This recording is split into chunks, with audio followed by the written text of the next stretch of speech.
बिना चाहत के कोई पाप करा ले ऐसा सृष्टि में कोई विधान ही नहीं है। हम पाप तो नहीं करना चाहते, पर जिससे पाप होता है वो चाहते हैं क्या? सुख भोग। कहां से? पर स्त्री, पर धन, नाना प्रकार के आचरण जो पाप आचरण है उनसे सुख चाहते, पाप नहीं करना चाहते, पर हम सुख भोगना चाहते हैं, सुख संग्रह करना चाहते हैं, इसी से पाप होते हैं। तो बोले संसार में सुख भोगने की चाहत ही पाप कराती है। देख लो इसको, जितनी भी जेल भरी है सुख भोगने की चाहत से, जितने भी नरकगामी होते सुख भोगने की चाहत से। ये सुख भोगने की चाहत, इस शरीर से सुख भोगा मिला तो है नहीं, क्योंकि है नहीं वहां। इस शरीर को भोग लें, इस शरीर को, इस शरीर, इस वस्तु को, इस व्यक्ति को, इस स्थान को, भटकता पूरा जीवन पापाचरण करते। मैं नहीं चाहता पाप करना, मानते हैं, लेकिन पाप का मूल जो संसार से सुख भोगने की लालसा, उसी से पाप होता है। भोग लो आप, भगवान कह रहे हैं चाहे जितना भोग लो, ये कभी तृप्त होने वाले नहीं है। चाहे जितना पदार्थों का संग्रह कर लो, चाहे जितना सुख की सामग्री, वैभव, शरीर सब भोग लो, परिणाम में तुम्हारा हृदय जलेगा, घोर पाप बन जाएंगे, सुख का किनका भी नहीं मिलेगा। नहीं, इतना जीवन हो गया। देखो, वैसे ही अतृप्ति, वैसे ही अशांति, वैसे ही भोग वासना जीव को नष्ट किए हुए है पाप कर्म कराने में। 100-200 रुपया की लेन देन में झगड़ा हो गया, मार डाला।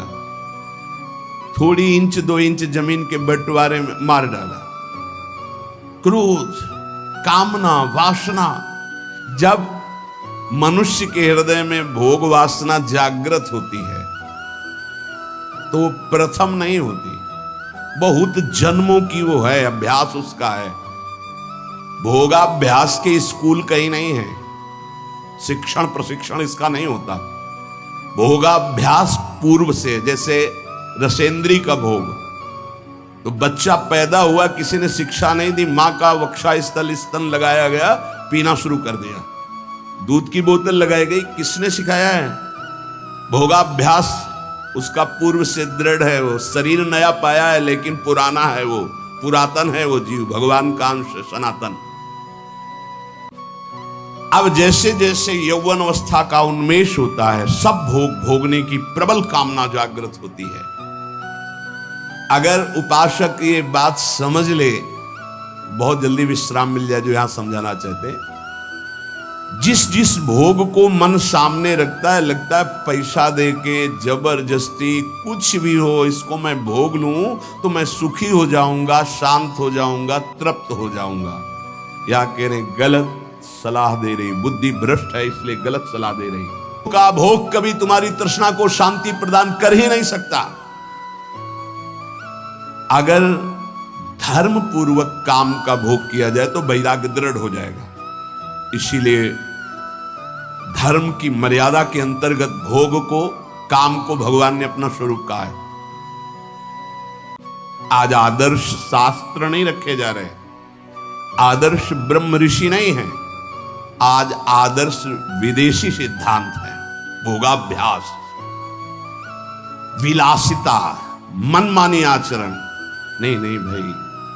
ये गंगा यमुना का परम पावन भगवद अवतारों से परम पवित्र भारत देश है, जहां धर्म प्रधान और मोक्ष पदवी प्राप्त करना केवल इसी क्षेत्र में है और नहीं है। ध्यान रखना, ये भारत भूमि का विधान केवल है, अन्यत्र तो भोगाभ्यास है, यहां योगाभ्यास है। अंदर अपनी इंद्रियों का दमन करके, मन का दमन करके परमात्मा आनंद में मगन होने वाला ये भूमि यहां की शिक्षा देती है। यहां के ब्रह्म ऋषियों की ये शिक्षा है।